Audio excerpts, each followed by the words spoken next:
Okay, so I will be talking about hypomobility this time, okay? And it's just going to be a short because I'm trying to explain this in layman terms by me expressing it, not utilizing any electronics, right? So I'm trying to do it under 10 minutes. Sometimes I go over, so because I go off the topic because there's other things, and there's so many variations of I get diverted to this, to my kids. I have to, it's a lot of um, distraction going on. So I have to apologize. So because it's supposed to be briefly done, again I'm doing it.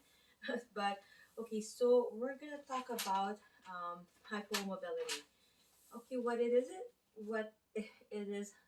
Hypomobility is it is usually the loss of the range of motion, the loss of the joint flexibility, and any motion of the muscle or even the joint, the muscle that's crossing the joint will lose its ability of range of motion, um, and like I said, the normal joint play. Okay, so hypomobility can occur at one point, usually due to tissue contractures.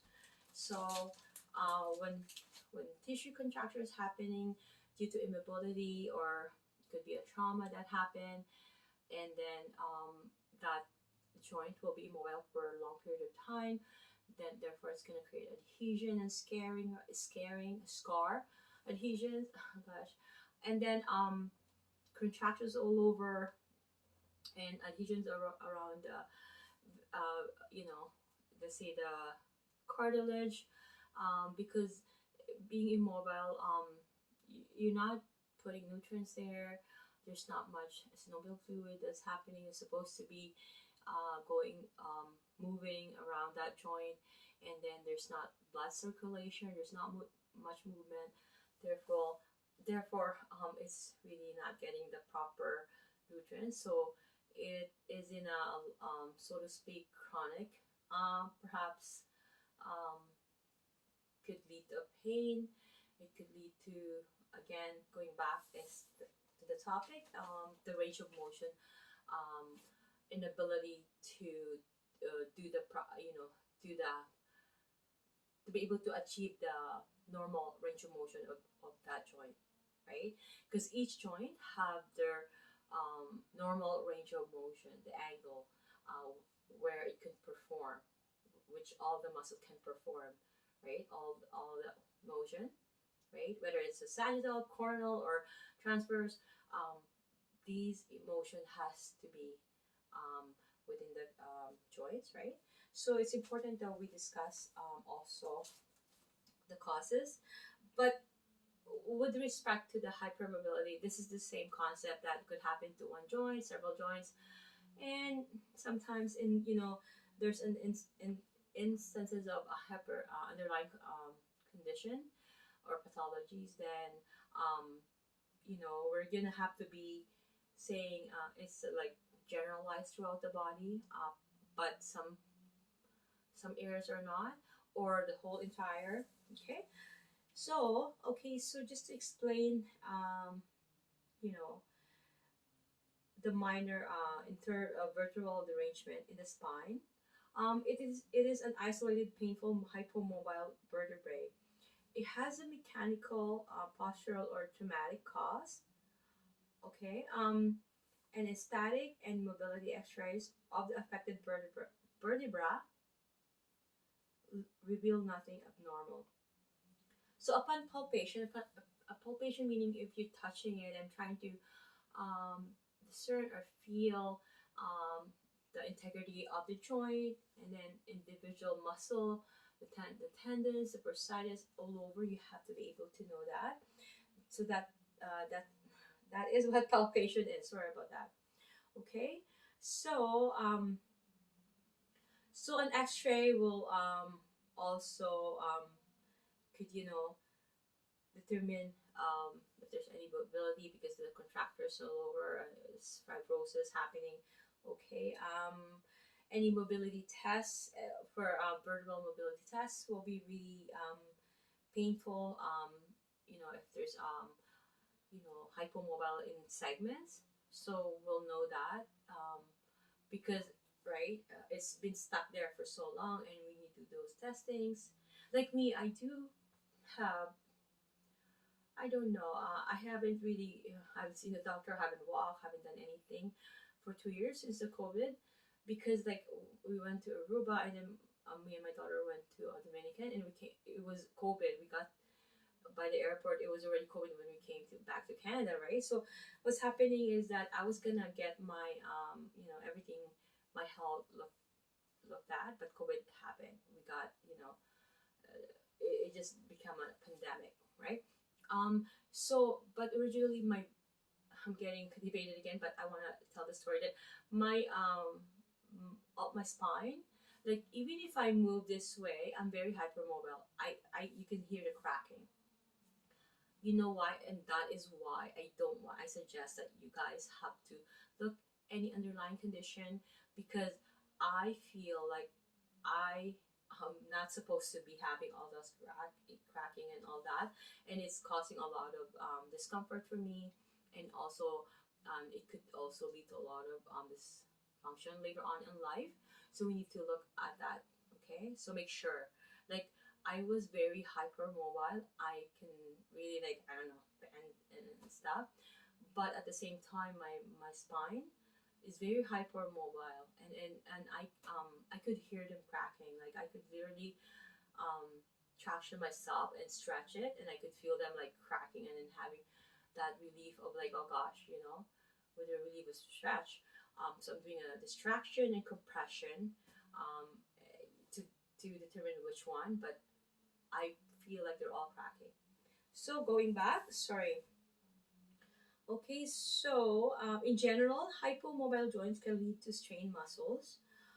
Also, just like the hypermobile, right? Because it's if it's hypertonic, in the case of the hypermobile joints, um, if it's hypertonic, it's going to be so in a state of spasm, or tenderness. So it's going to compress on the nerve compression. But these in this case for hypermobility is also going to be a factor, right? Peripheral nerve compression. So we have to look at that too, not just the hypermobility. And tendonitis is also a factor for hypermobility. And because we are limited, so therefore, if I'm doing my household tasks, like I love to cook, I am miss of soup, and I make soup by scratch. So I am trying to like reaching out for my herbs, reaching out underneath. So if I'm limited in any areas of my ADLs, meaning I'm doing my usual do of work, my life, being a mom with three beautiful children, so I will have to all these necessities to make sure that I have serving proper food. So my ADLs or doing other things and whatever work, right? So if I'm limited in any areas of that, I need to note that down, and then get it, fixed, so that there's that proper function of body. So as we age, we're gonna fix that imbalances or any dysfunction that's gonna be anticipated during our so-called um old age, some something like that, right? Okay, so the causes of hypomobility are compensation due to the hypermobility. Like I said earlier, there's a hypomobility, compensating hypermobility, vice versa. Decreased flexibility due to poor body type or occupation. So okay, so body type. I hope I can show you some pictures or a little videos, but I'm just not equipped that way, or I'm not equipped to have those opportunities to have those videos for you. But if you can Google the type of body type, so it also depends on that whether a person is hypermobility, because that's also a factor, or that person is hypomobility or hypermobility. Okay, so intra-articular and extra-articular adhesions following joint trauma, surgery, and immobilization. So tired. Prolonged bed rest and wheelchair use. So surgical fixations by pins, screws, plates, or rods, or by surgical shortening of ligaments or muscle that cause the affected joint. Okay, so if there's anything done surgically and they fixate some, let's say, the bones, it's not functioning properly, so that will cause hypomobility, right? Because it's gonna be positioned in a long time. That way we cannot move it. It's gonna be painful. So that means it's gonna create hypomobility. Pathology and condition causing contractures. Of course, if there's contractures, keep in mind. So let's see the connective tissue, right? I know I don't want to go off topic, but I need to quickly explain. So for the connective tissue, what's happening here is that if those are being usually not being in a normal way, right? The the connective tissue that's covering all the muscles. So if these are all in a shortened position all the time, not doing regular activity, not doing some proper exercises, not doing the proper stretching. When we say or I say stretching, it has to be minimally done, because stretching could also cause micro tearing. We have to really look into that too. But anyways, going back, so you know contractures could develop, right? And it's really easy to, if you're immobile, adhesions could happen. um, Even if there's no injury, overuse, that could happen as well, and that could actually be a factor for being immobile. So you'll decrease the range of motion. And then I would explain, I made a little, well, a short, very short video on Dupuytren's contracture. It's in the palm of the hand, right? If you can, watch it if you want. But in that case, it's being contracted, right? So it's being in shortened position.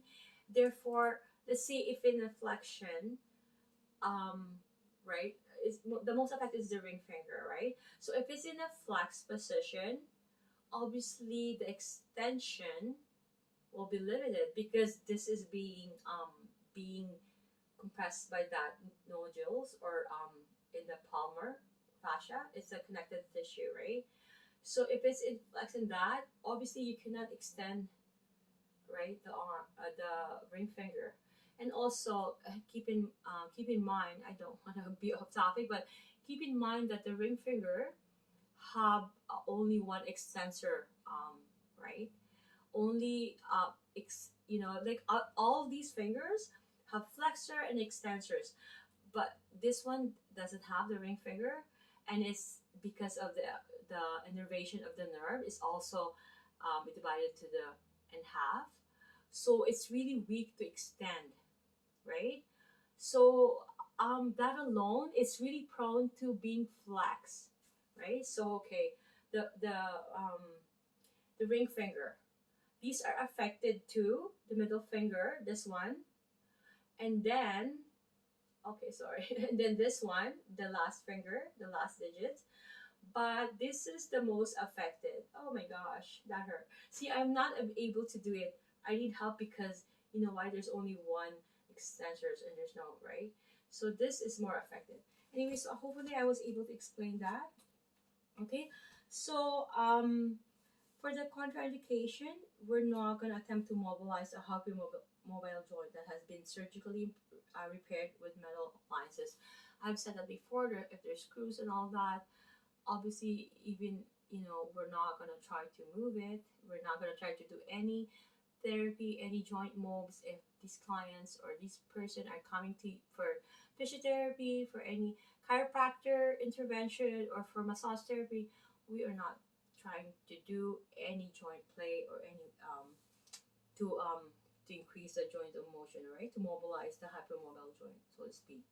So it is also CI where the ligaments has been surgically shortened. Do not restore full range of motion of the affected joint in the direction that will stretch the repaired ligament.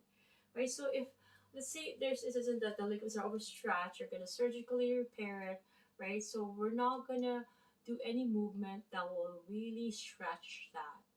Meaning, so we have to know the angle of If it's contracting, the other opposite way is going to stretch. So we need to know that as a therapist, if a client is coming to you, we need to know. Do not try to exacerbate where it's going to be stretched. Okay. I will be talking about in general how the assessments or the testing will occur for both conditions. Okay. Um, it's always that for the assessment we're always going to do the active and the passive, right? And then there's pain in those two. Range of motion testing, we're going to do the resisted on anything that is in um, have any pain and on the active and passive, right? That's the normal process or the normal systematic approach. But then, okay, so I'm gonna add some pointers here for the other testing that I could add. Okay, so in the spine and rib cage, so there's that anterior spinous challenge that we can do. There's a lateral spinous challenge that we could also do. Um, we have to test every angle or every plane of motion. Motion palpation, static palpation of the spine, that's really important too. Rib motion and rib palpation, we need to really palpate. If there's any, let's say, because let's say the thorax, we do the inhalation and exhalation. So if there's any hypomobile joint in even the ribs or any in the thorax region, we need to address that. If a client is having problem in breathing, and then they come to you, we need to know, okay, where is the segments of the vertebrae that is hypomobile? Where's the segment that is hypermobile? So we need to know those things, okay? Okay, so we're gonna do also the SI joint gapping, SI joint squish, and Galen's test. Okay, so it's important to do the ULTT, which is stands for the upper limb tension test.